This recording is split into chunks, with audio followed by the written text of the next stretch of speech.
Hey everybody. Hope you guys are doing alright. So, yesterday somebody left a comment on my channel. It was a melanin rich person, which melanin is your skin. So when I say melanin rich, I'm talking about somebody with a lot of color in their skin. It's the way I like to refer to them. I don't like using that. I don't like calling people black. It just doesn't feel right. So I use the words melanin rich. I got that from 13th Son. Shout out to him, man. I hope he's doing all right. So I want to say I received a comment yesterday, and it was from a melanin rich gentleman, and he was talking about how essentially the situation in Africa with the starving kids dying of not having enough food in their bellies, how it was karma, and that essentially we need to allow them to suffer in their own ways, and we need to take care of our own selves. Pretty much it was that. It was pretty much you need to let them do them, and us do us. And I didn't want to get into a debate with the gentleman because I know I've already thought about this. So I hope. So this is where I'm at with that whole thing. First of all, he is in fact in regards to the karma thing, he's right. Unfortunately, the children over there in Africa, they, through the choice of their ways, of their actions, things they've done in their past lives, is the only sense I can make of the situation, is that they've done things in their past lives to manifest that reality for themselves. That's the harsh truth to the situation. However, that doesn't mean that in association to that is us, and us being here, and us being aware of that situation, and us having what we have here in the time that we're in, and us being who we are energetically, which to me, I've come here with a lot of compassion. I've come here with a lot of empathy. I've come here with a lot of care for others, with a desire to help others in pain. Okay, so, and I feel like there's been a number of us that have come here with similar desires, similar feelings, similar intents to help the world out. Okay, and if you're going to help the world out, why not start with the problem that needs the most help? And to me, that problem is starving children. So, the gentleman yesterday, he was right. It is their karma. It is their fault that they're in the situation that they are in.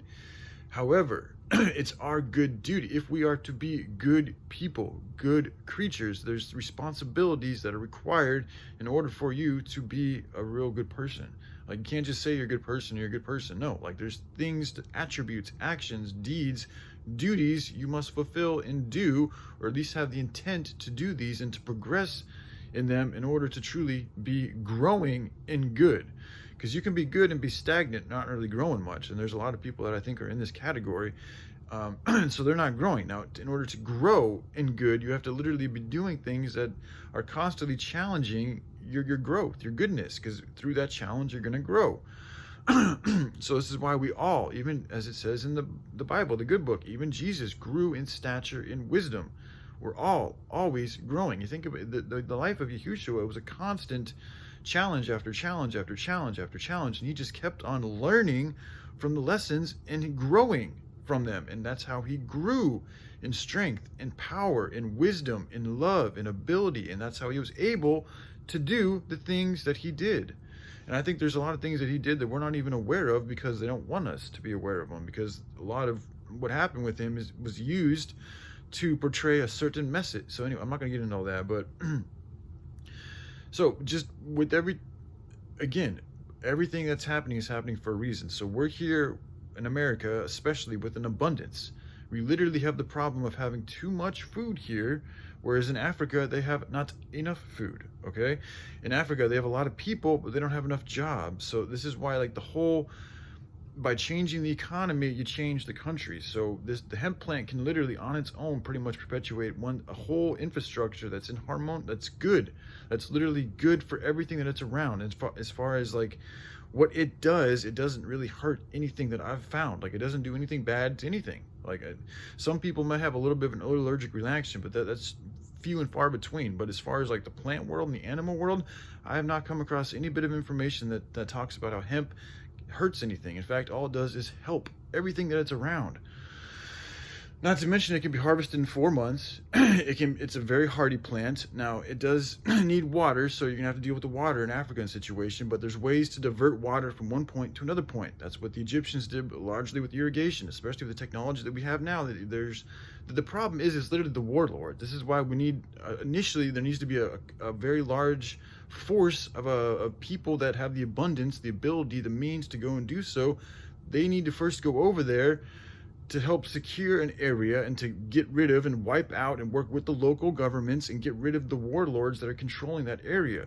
Because until that's done, then the people aren't going to be able to do their own thing, because the warlords are always going to be over there fucking acting as gangsters and warlords and controlling the food, the water, the resources, the whole shit. And just because that's what they fucking do. They control shit. They're evil fucking people. So they're going to be tyrannical against the local population. And that's what's been going on for a long fucking time. You guys saw, if you watched that video I just posted, at nighttime, there's no lights. All sorts of crazy shit be fucking happening. They don't even have lights.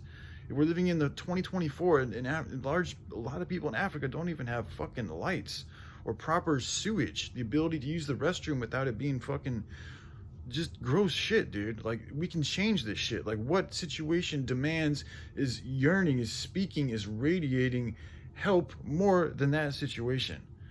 And I know there's a way that we can do this while offering people, because a lot of people in America, this is the thing, a lot of people in America are suffering, but it's a suffering from too much. It's a suffering from not doing enough good. It's a suffering from being too selfish. It's a suffering from being too lazy, too complacent, too addicted, just all that shit. And I know that better than most people, okay? This is how I also know that this would be the perfect thing to help me, by giving me an opportunity to help others.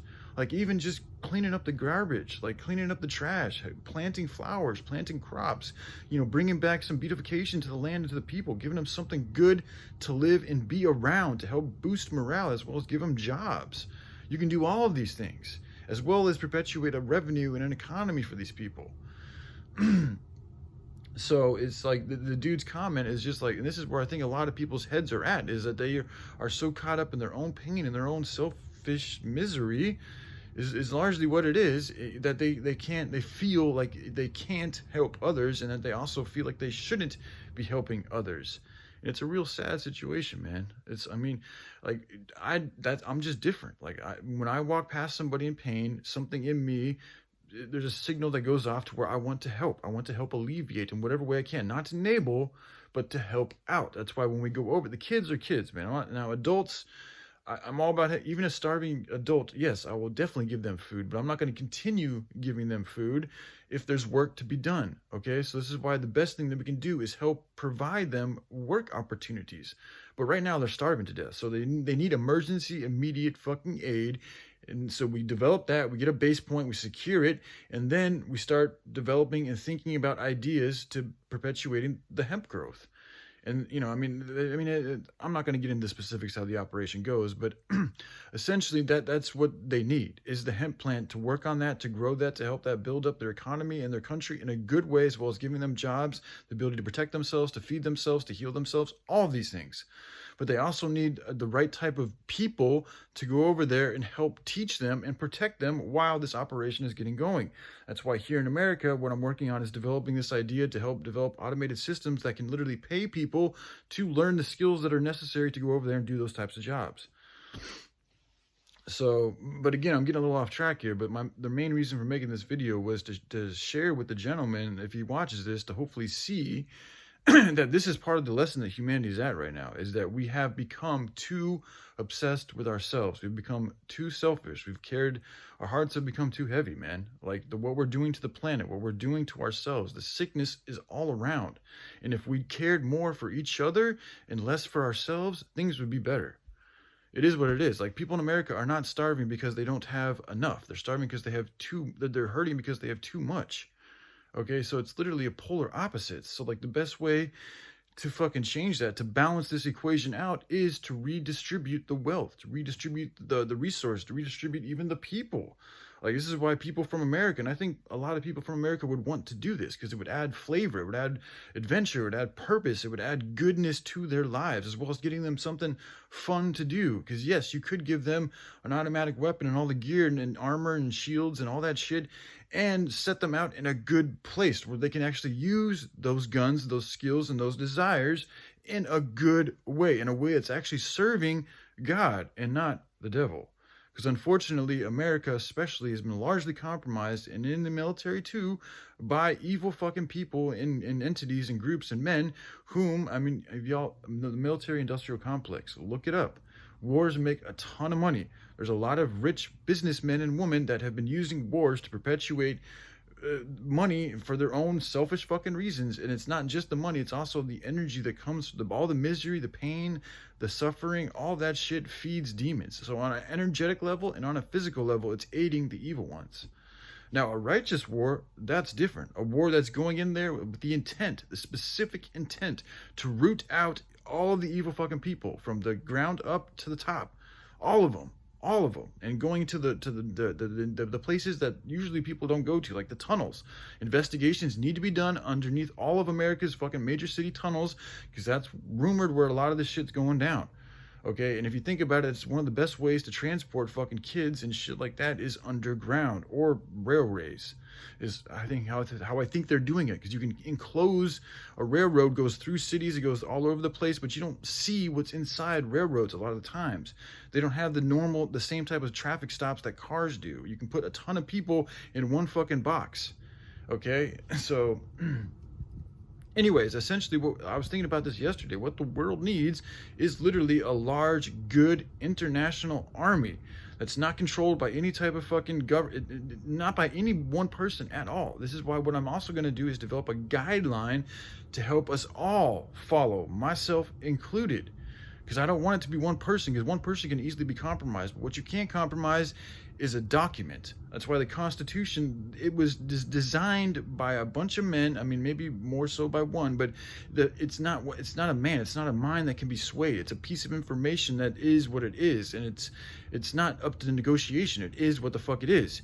Okay, orange is orange, right is right. Doing this that way is going to yield you better results than doing it that way. Its proof is in the pudding.